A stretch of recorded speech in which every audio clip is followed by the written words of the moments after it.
Hello everyone, welcome to SKM academy. आज हमारा नया टॉपिक है वेक्टर्स। आज हम वेक्टर्स को पढ़ेंगे। इसके बहुत से डाउट्स आप लोगों के क्लियर होंगे और आपको बहुत सी बातें इसके बारे में नई पता चलेंगी। तो चलो स्टार्ट करते हैं। सबसे पहले definition of vectors.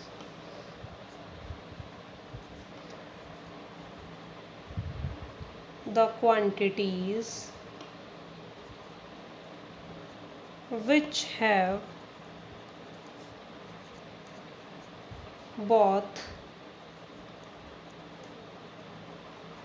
magnitude and direction. Magnitude and direction is called vectors. ठीक है। जिस क्वांटिटी के पास magnitude as well as direction हो उसको हम कहते हैं vectors. For example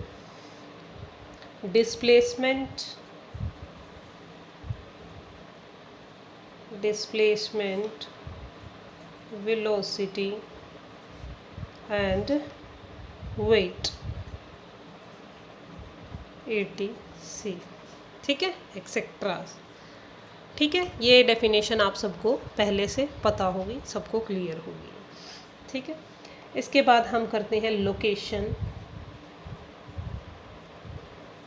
and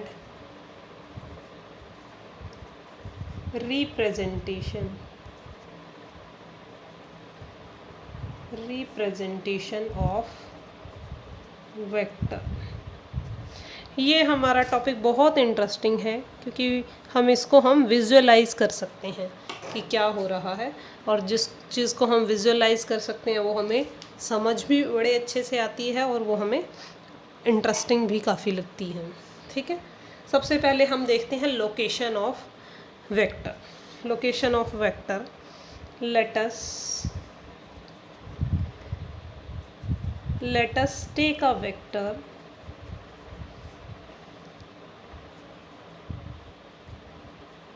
connecting a point in three-dimensional space to a region। ठीक, देखो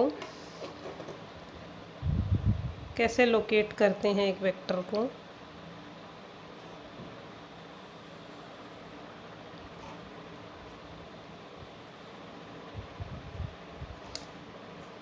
x-axis, this is our y-axis and this is our z-axis।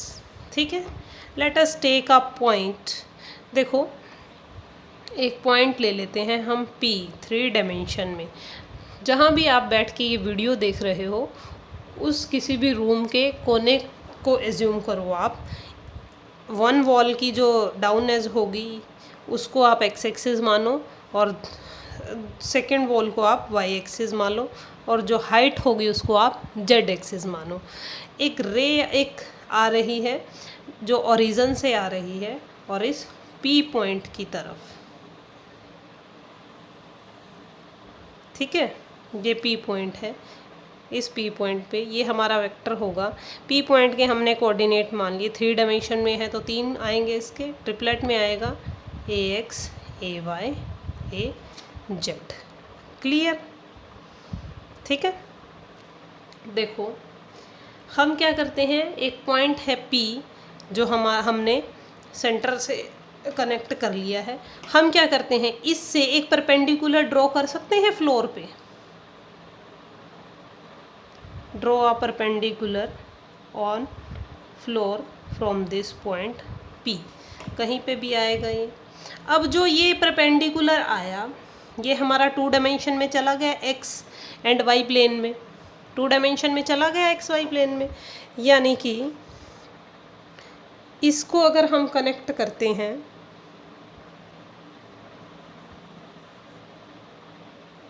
देखो x एक्सिस और ऐसे।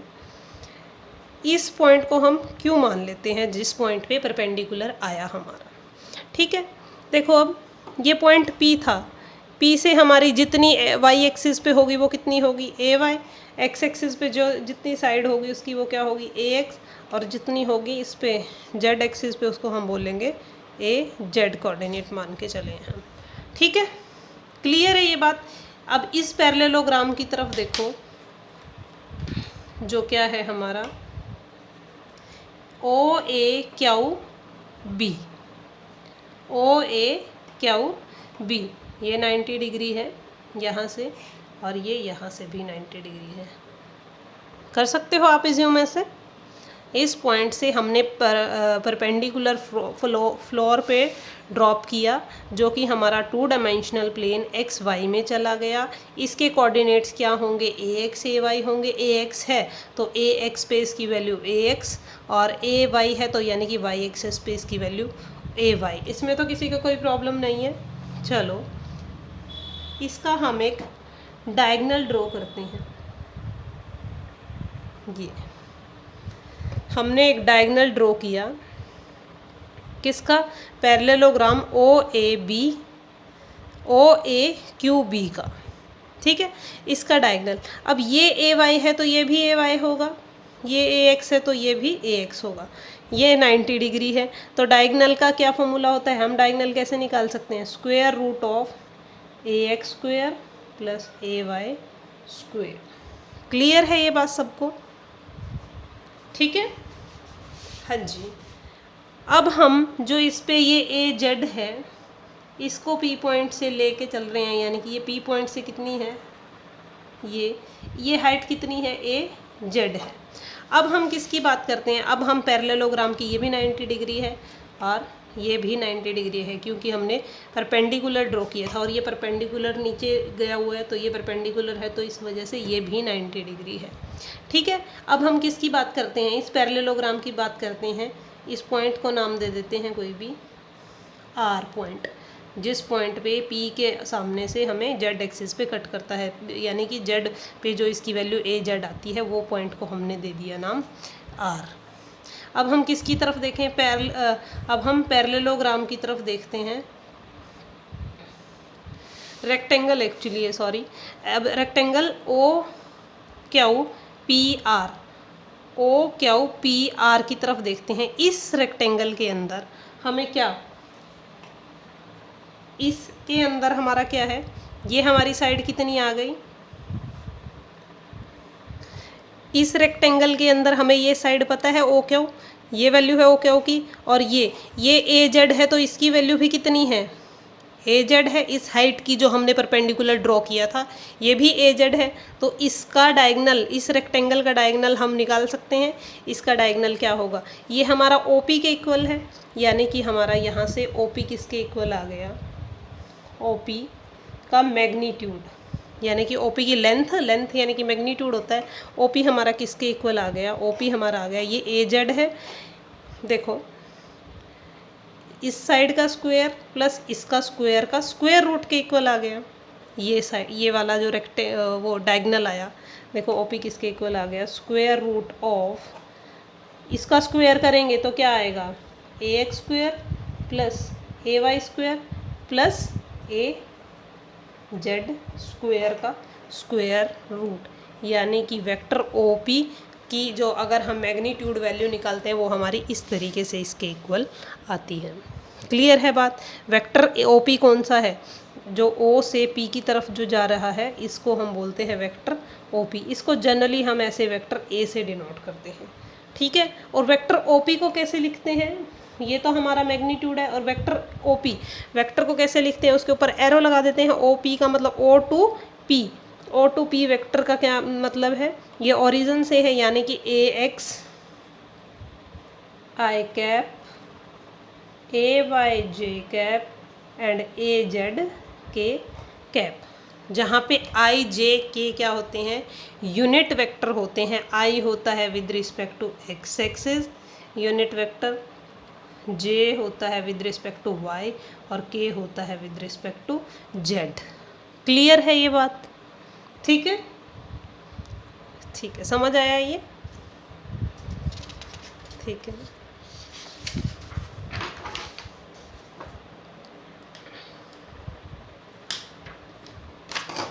रिप्रेजेंटेशन ऑफ अ वेक्टर कैसे करते हैं? A vector is denoted by P Q ऊपर arrow is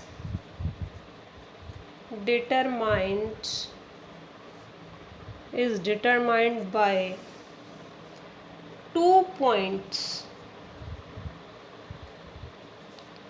P and Q such that magnitude of PQ is length of straight line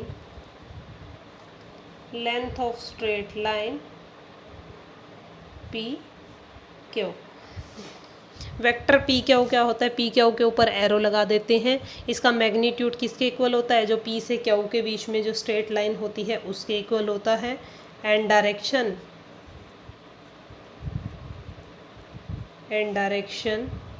of vector P and Q, arrow लगाने के बाद ये vector बन गया, is P to Q. P point से Q की तरफ डायरेक्शन है इसकी।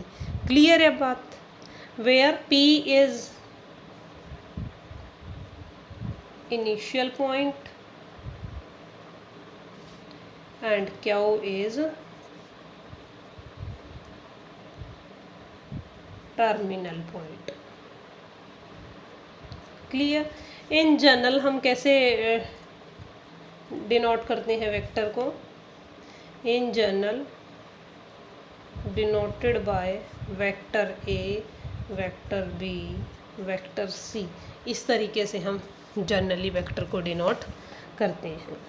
क्लियर है बात? चलो आगे, equality of vectors. Equality of vectors. Two vectors are equal.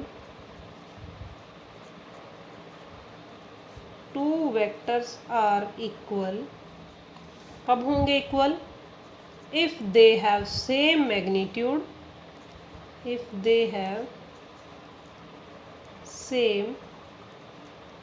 magnitude and same direction।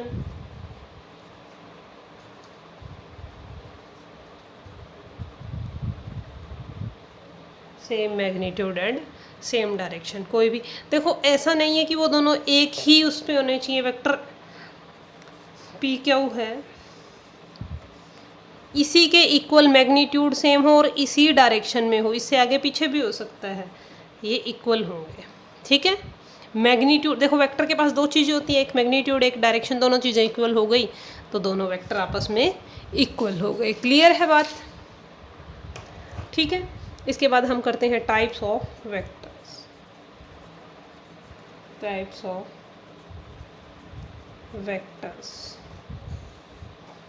First, zero और नल वेक्टर।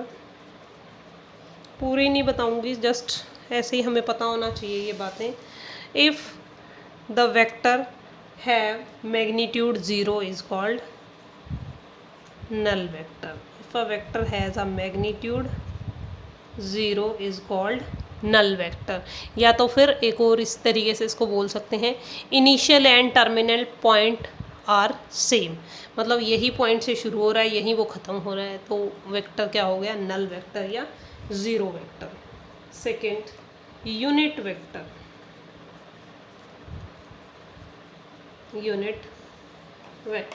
ए वेक्टर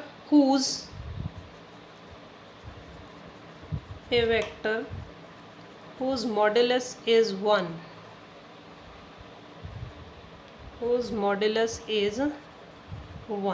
उसको हम कहते हैं यूनिट वेक्टर। या तो मैग्नीट्यूड 1 बोल दो या लेंथ 1 बोल दो, उसको हम बोलते हैं unit vector. In direction of vector A, in direction of vector A, unit vector is denoted by a cap. A vector की डायरेक्शन में यूनिट वेक्टर को हम ए कैप से डिनोट करते हैं। देखो कैसे, ए कोई वेक्टर है, वेक्टर के पास क्या क्या चीज़ें होती हैं, एक मैग्नीट्यूड, लो जी मैग्नीट्यूड, एक होता है डायरेक्शन, ये लो जी डायरेक्शन, मैग्नीट्यूड एंड डायरेक्शन, ये बन गया वेक्टर। तो यूनिट वेक्टर यहाँ से कैसे निकलेगा,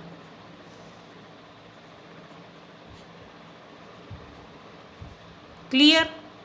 यूनिट वेक्टर को कैसे फाउंड आउट करते हैं, vector by magnitude of that vector, ठीक है। और दूसरा, यूनिट वेक्टर का मैग्नीट्यूड हमेशा 1 के इक्वल होता है, ठीक है।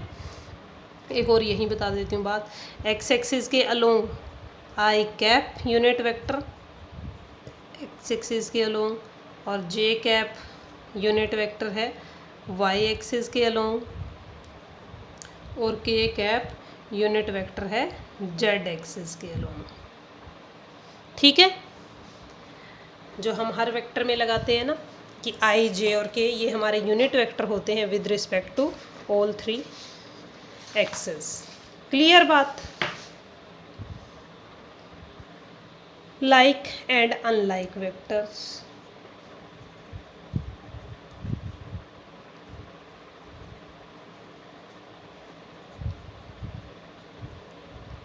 like and unlike vectors. If two vectors have same direction, they are like. If they have same direction,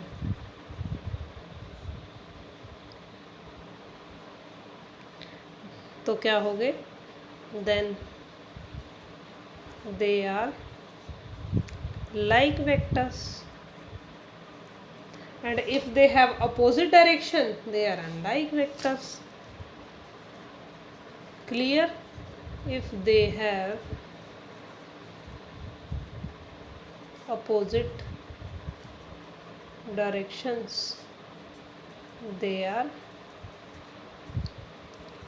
unlike vectors, clear है बात, ठीक है। कोलिनियर और parallel vector,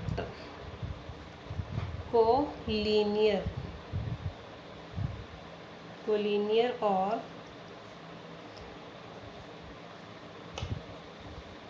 parallel vectors. Collinear यानी कि सेम ही लाइन के ऊपर मूव कर रहे हैं, या तो फिर पैरेलल लाइन के ऊपर मूव कर रहे हैं, ठीक है। 2 वेक्टर्स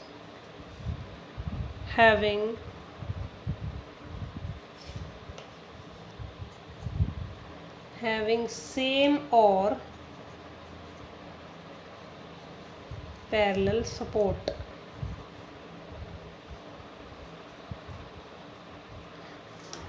सपोर्ट किसे बोलते हैं, देखो कोई वेक्टर है हमारा वेक्टर ए, ठीक है, कोई एक वेक्टर ए है, हम एक लाइन को मान लेते हैं, एक इनफाइनाइट लाइन है जिसका लाइन सेगमेंट है वेक्टर ए।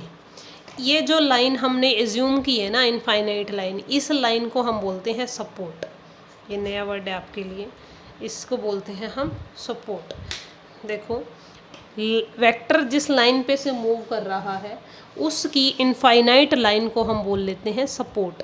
अगर कोई दूसरा वेक्टर उसी सेम सपोर्ट पे से मूव कर रहा है, मानो ये यहाँ पे कोई वेक्टर बी है, यहाँ पे देखो हम मैग्नीट्यूड की बात नहीं कर रहे कि ये वेक्टर इससे इसकी लेंथ इससे छोटी हो या बड़ी हो या कुछ हो, लेंथ से हमें कोई मतलब नहीं है। अगर सेम सपोर्ट पे मूव कर रहा है या तो इसकी पैरेलल कोई भी सपोर्ट है उस पे मूव कर रहा है, तो हम उसको बोलते हैं कोलिनियर या parallel vector, clear.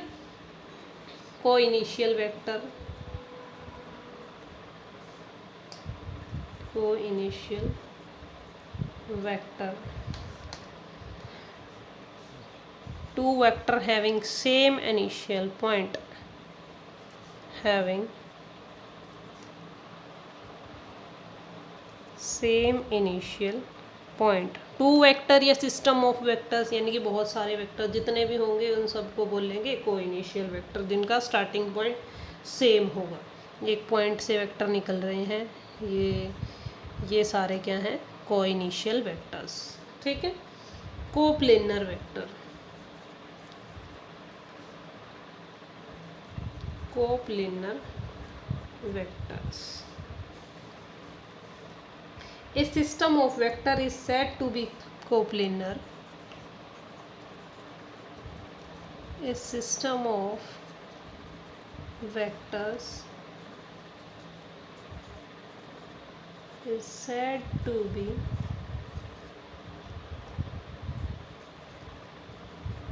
coplanar if they are parallel to same plane। Seventh, coterminal, same plane के पैरेलल होने वाले वेक्टर्स को हम बोलते हैं coplanar, coterminous vector. Coterminous vectors यानी कि जिनका terminal point, terminating point same हो। ठीक है, having same terminal point. Clear. Negative vector,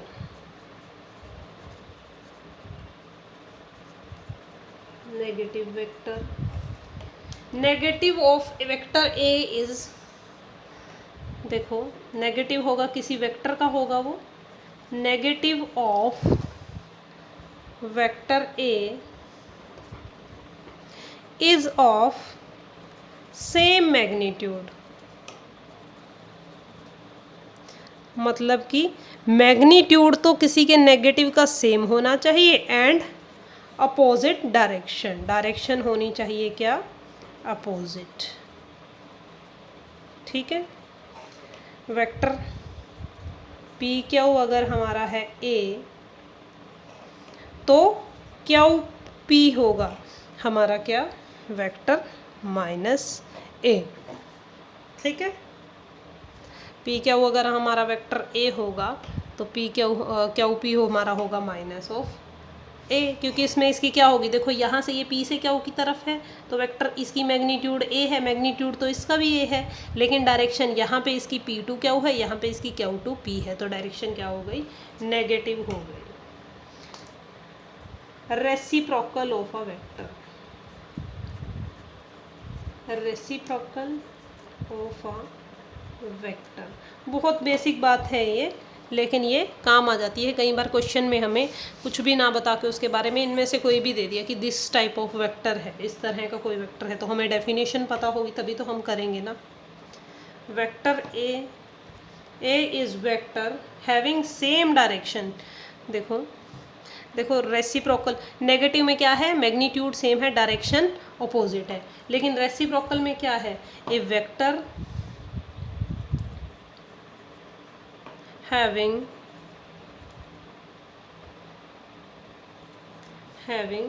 same direction,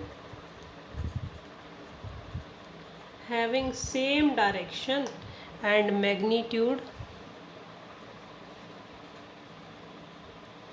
magnitude is equal to reciprocal of the given vector, and magnitude is equal to the reciprocal of the magnitude of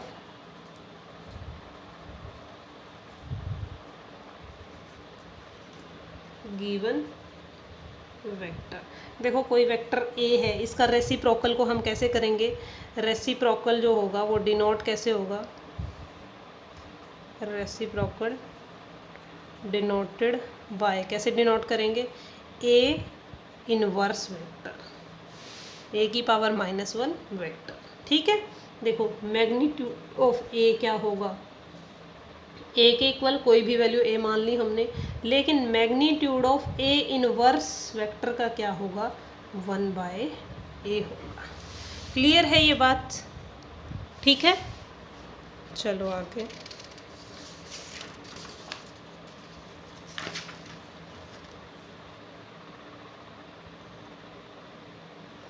हाँ जी, एक question करते हैं, देखो।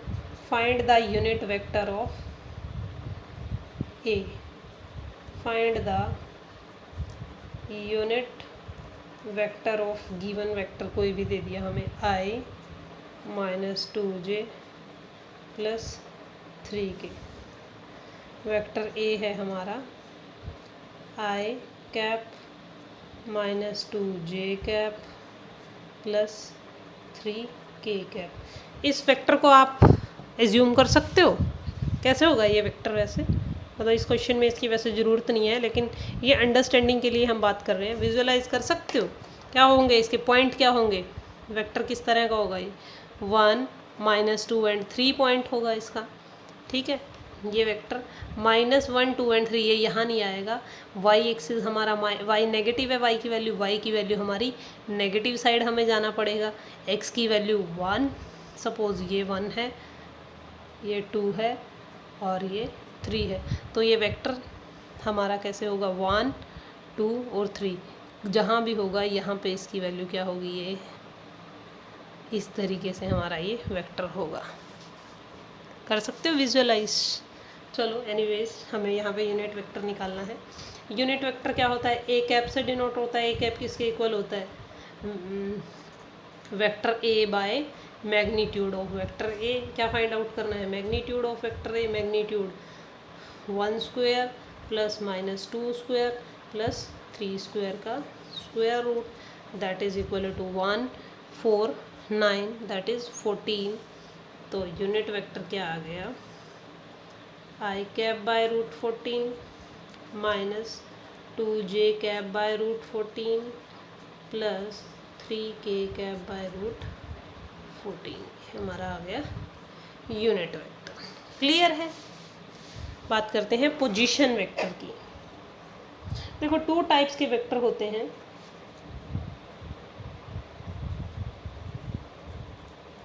Position vector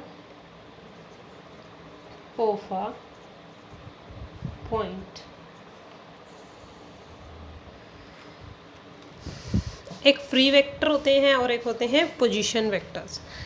localised vector भी कह देते हैं क्योंकि इनकी फिक्स लोकेशन होती है। और फ्री वेक्टर होते हैं जो वो इस तरीके से प्लेन में कहीं पे भी मूव कर सकते हैं, मतलब डायरेक्शन और मैग्नीट्यूड तो इसका सेम ही रहेगा, इसकी डायरेक्शन भी डायरेक्शन मतलब सेम रहेगी। और ये ऐसे लेकिन फ्रीली मूव कर सकता है, ये कहीं से बंधा हुआ नहीं होता एक तरह से। जैसे पोजीशन वेक्टर होता है वो हमारा ओरिजिन से कनेक्टेड होता है। ठीक है, ए vector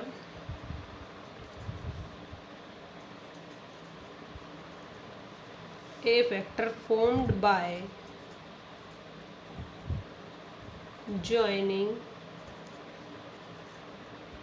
origin to the point P, is called position vector.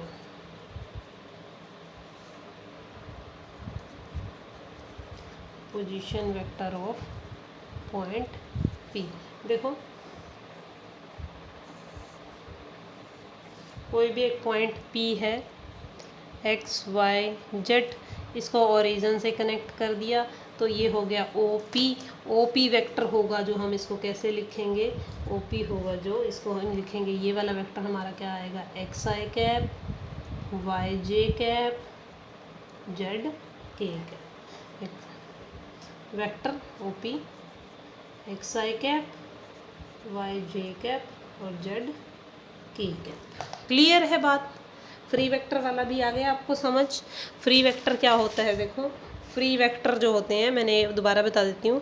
जैसे ये ओरिजिन है, ओरिजिन से कनेक्ट हो गया P पॉइंट तक, ये तो हमारा हो गया पोजीशन वेक्टर। कहीं पे भी कोई भी वेक्टर है, देखो इस टिप के हमारे कोऑर्डिनेट बदलते रहेंगे ना, ये तो हमारे हो गए सारे पोजीशन वेक्टर, मतलब किसी भी हाइट पे हो सकता है। ये मैग्नीट्यूड इस मैग्नीट्यूड का है, ये किसी भी मैग्नीट्यूड का, मतलब ओरिजिन से जो कनेक्टेड है उसको हम बोलेंगे पोजीशन। लेकिन ये अगर ओरिजिन से हट के कहीं पे भी है तो ये कहीं भी मूव कर सकता है ना, सेम डायरेक्शन में, मैग्नीट्यूड भी इसका सेम है। तो ये हो गया हमारा फ्री वेक्टर्स। क्लियर बात? चलो next, vector formed by two position vectors. vector formed by two position vectors। देखो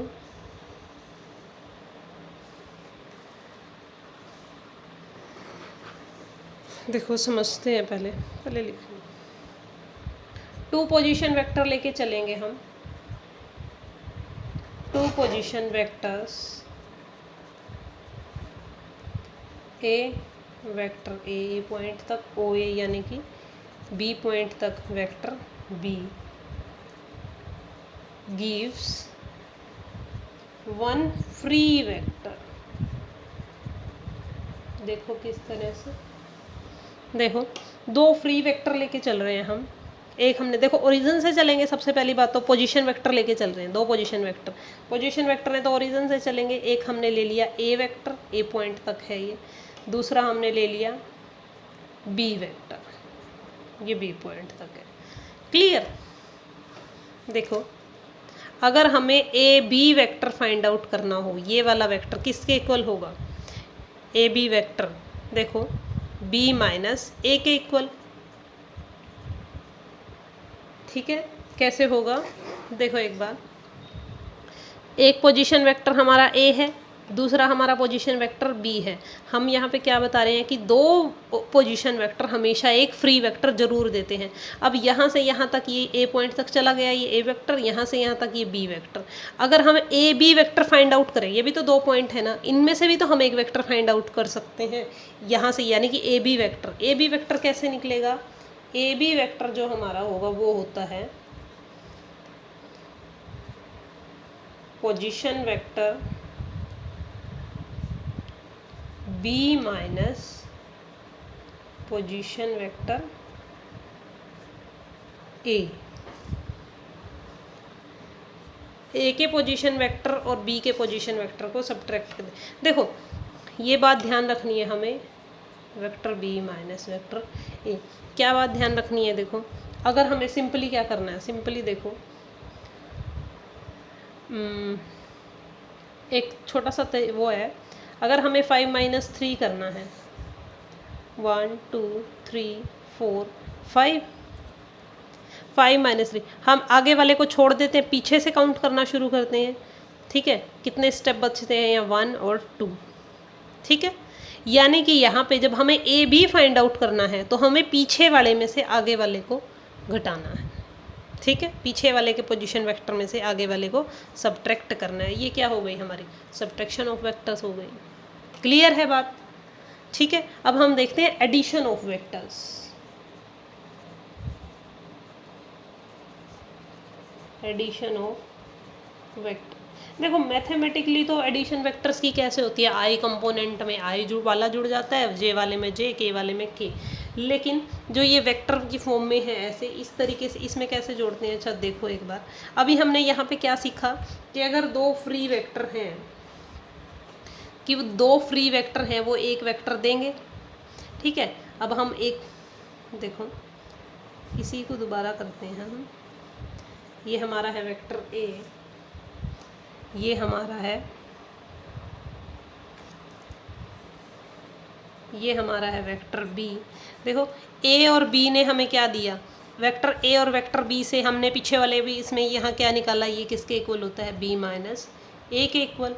ठीक है, अब एक बात देखो, अगर हम इसको रिवर्स कर देते हैं, देखो अगर दो पॉइंट सेम ऑर्डर में है, यानी कि देखो टेल हेड, फिर टेल, हेड से टेल जुड़ी है, फिर हेड, तो ये हमारा डायरेक्शन देखो सेम ही है ना इसमें सबकी। तो क्या अगर हम इन दोनों का सम देखें, इन दोनों का सम हमारा किसके इक्वल है? थर्ड साइड के इक्वल है, बताओ। है ना थर्ड के इक्वल। यानी कि इन दोनों, अगर दो वेक्टर हैं, हमें यहाँ से क्या पता चला, ये इस ऑर्डर में, यहाँ से अगला भी इसी ऑर्डर में, और यहाँ से अपोजिट डायरेक्शन में है, तो इन दोनों का सम हमारा ये वाला हो गया। ये बात क्लियर हुई या नहीं हुई? हाँ जी, देखो एक बार, सबसे पहले तो ये वाली बात क्लियर होनी जरूरी है।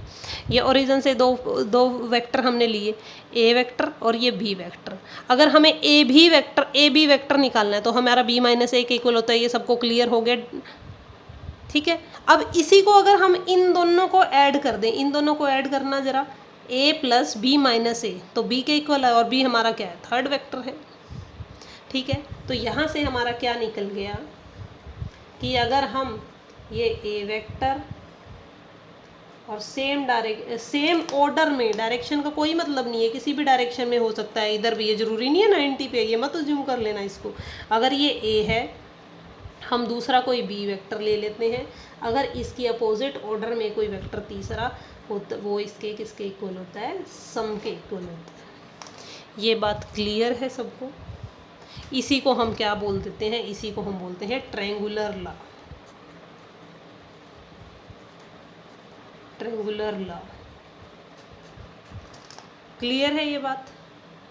ठीक है, ट्रायंगुलर लॉ होता है हमारा ये बात समझ में आई सबको कि अगर दो वेक्टर हमारे सेम ऑर्डर में कनेक्टेड हैं तो जो तीसरा अपोजिट पे होगा वो हमारा इन दोनों के सम के इक्वल होगा। इसको लिख लेते हैं, if two vectors are represented in magnitude and direction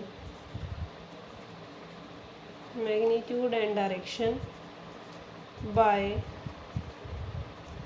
two sides of a triangle, take in same order,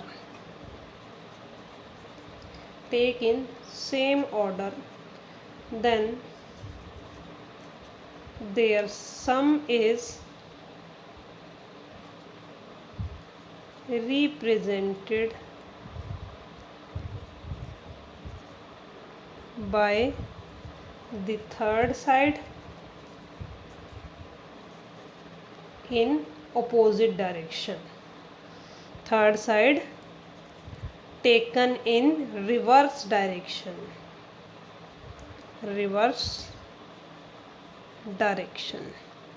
ये बात क्लियर हुई सबको? ठीक है, देखो सब लोगों को तो नहीं, आप में से बहुत से लोगों को ये बात क्लियर नहीं होगी, ठीक है। चलो एक बार दोबारा से देखते हैं। ये वाला तो क्लियर है बात कि अगर हमें ए पॉइंट पता है ए और दूसरा हमें पता है बी, कोई भी पॉइंट है, फ्री वेक्टर हम यहाँ से बना सकते हैं ए बी वेक्टर कैसे आएगा, इसके कोऑर्डिनेट माइनस इसके कोऑर्डिनेट यूनिट वेक्टर के साथ लिख के वो हमारा आ जाता है, वेक्टर आ जाता है, यानी कि पीछे वाले में से आगे वाले माइनस करते हैं। ये वाली बात सबको क्लियर है? यहाँ से फिर हमने इन दोनों का सम अगर हम करेंगे तो रिवर्स डायरेक्शन में जो थर्ड वेक्टर है इसके इक्वल आ रहा है। बस यही तो किया है हमने ट्रायंगुलर लॉ में, और क्या किया है? क्लियर है बात?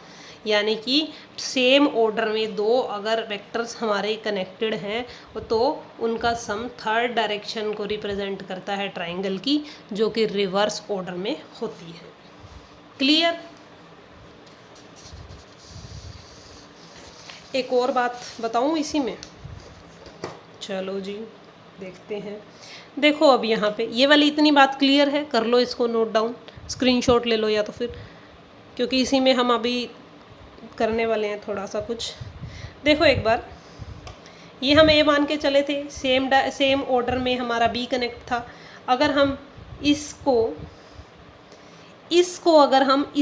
हम मान लेते हैं,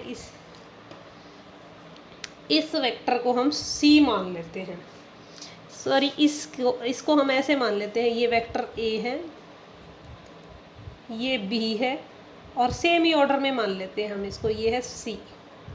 ठीक है, सेम ऑर्डर में हमने कनेक्ट कर दिए। देखो ये भी एरो इधर है, ये भी एरो इधर है और ये भी arrow, A B C 3 vector हम लेके चले।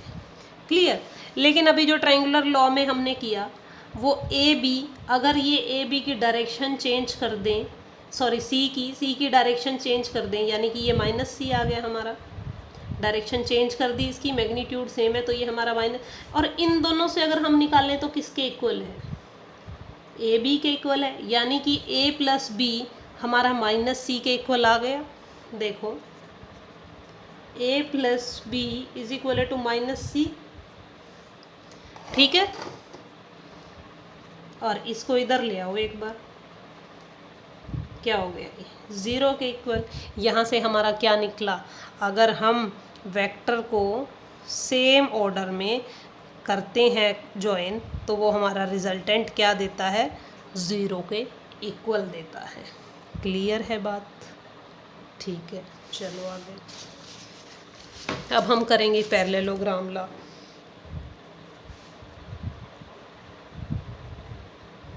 Parallelogram law of addition, parallelogram law of addition. If two vectors are represented in magnitude and direction by two adjacent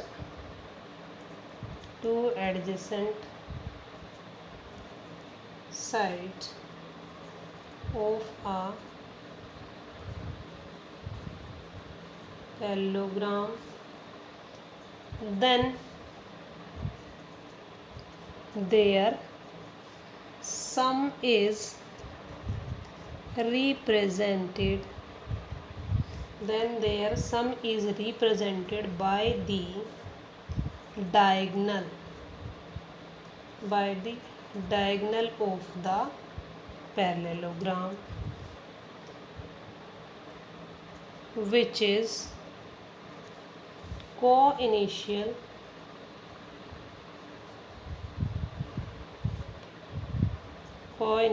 with the given vectors. ठीक है, देखो एक बार क्या बोल रहा है, हमने एक वेक्टर लिया ए, दूसरा हमारा वेक्टर है बी। ठीक है बात, हमें एक पैरेललोग्राम बनाना है। अगर यहाँ से देखो हमें कह रहा है कि अगर, चलो पैरेललोग्राम बनाते हैं पहले। देखो ये बी है तो इसके अपोजिट भी बी होगा, ये ए है तो इसके अपोजिट भी ए होगा, और हमें इसने कहा है कि इसी का को इनिशियल होना चाहिए, जो ये क्या होगा, डायगोनल इसका, ये हमारा इन दोनों के सम को दिखाता है। तो क्या बड़ी बात होगी, देखना जरा एक बार।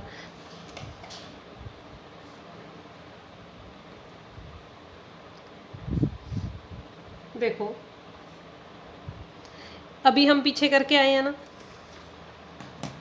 देखो अभी हमने इसमें क्या किया है, यहाँ पे क्या किया है, अगर ए वेक्टर है और बी वेक्टर है, यहाँ पे ए वेक्टर है बी वेक्टर है, इसकी अपोजिट डायरेक्शन में होता है तो किसके बराबर होता है, सम के बराबर ही तो होता है। यही तो हम करके आए हैं। ये पैरेललोग्राम में क्या हो गया, बस कुछ नहीं हुआ, वही ट्रायंगुलर वाली तो बात है। क्या है इसमें, सिर्फ साइड्स एक्स्ट्रा ऐड हो गई। जो इसके पैरेलल है वो ए के बी के इक्वल ही है, हमें पता है, ये इसके है तो इसके इक्वल ही है, ये डायगोनल हमारा इन दोनों के सम के इक्वल आ गया। हो गई बात, क्या कुछ नया थोड़ी ना किया, उसी बात को थोड़ा सा सिर्फ ट्रायंगल से इसको पैरेललोग्राम में कन्वर्ट कर दिया, बन गया पैरेललोग्राम। समझ आ गई बात? देखो मतलब इसको भूल जाओ पैरेललोग्राम को एक तरह से। अभी पैरेललोग्राम को इसको छोड़ दो, ऊपर वाले हिस्से को। ए है सेम ऑर्डर में बी है तो अपोजिट ऑर्डर में हमारा क्या होगा, ए प्लस बी के इक्वल होगा। क्लियर है बात? ठीक है, चलो आगे। बहुत है, चलो एक और कर लेते हैं, polygon law. Polygon law of addition. If vectors are represented, time हो गया बहुत. If vectors are represented in magnitude and direction by the side of a polygon taken in same order, same order में कोई भी polygon बने vectors का, then their sum is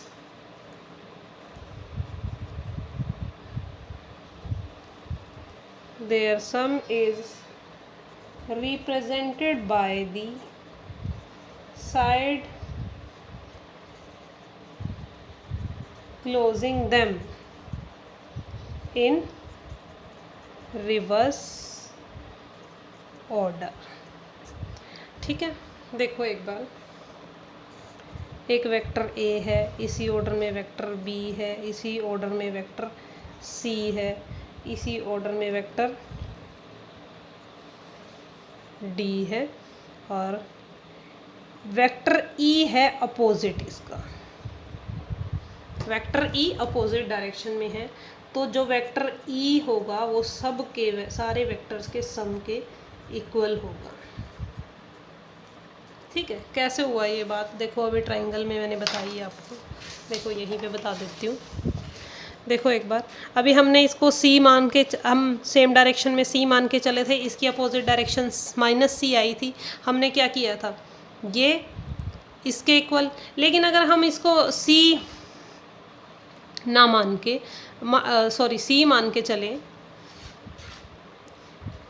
हाँ जी, देखो C मान के, जब हमने इसको C मान के चले थे, यहाँ पे A B और C सेम ऑर्डर में सबको मान के चले थे, तो सबका सम हमने 0 दिखाया था.